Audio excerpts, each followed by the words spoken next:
اور مجھے سے فرما رہے ہیں تو اگر اجازت دے تو میں جاؤں، تو اگر خود بھیک دے، خود ہی کہے منگتے کا بھلا ہو، تو کہے تو جاؤں، کہتے میں رو پڑا۔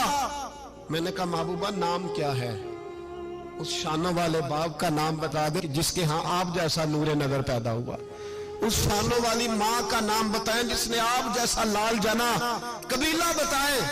تو میرے حبیب نے فرمایا چھوڑ تیرا کام ہو گیا نا، نام چھوڑ تو۔ کہتے حضور گزر گئے تو وہ جاسوس پیچھے تھا، وہ مجھے کہنے لگا، میرے قریب آیا تو کہنے لگا ان کے پاس نہ جانا، یہ جادوگر ہے، معاذ اللہ نہ جانا، ساحر ہے۔ کہتے میں نے اس کو جھٹکا اور میں نے جھٹک کے کہا اگر دنیا میں یہ سچے نہیں تو کوئی سچا نہیں، اگر دنیا میں یہ شان والے نہیں تو کوئی شان والا نہیں۔ تو میں دوڑ کے قدموں میں لگا، میں نے کہا حبیبہ دنیا میں نے بھی بڑی دیکھی ہے پر تیرے جیسا کوئی نہیں دیکھا، مہربانی کرے پڑھائے کلمہ، میں بھی آپ کا غلام بننا چاہتا ہوں۔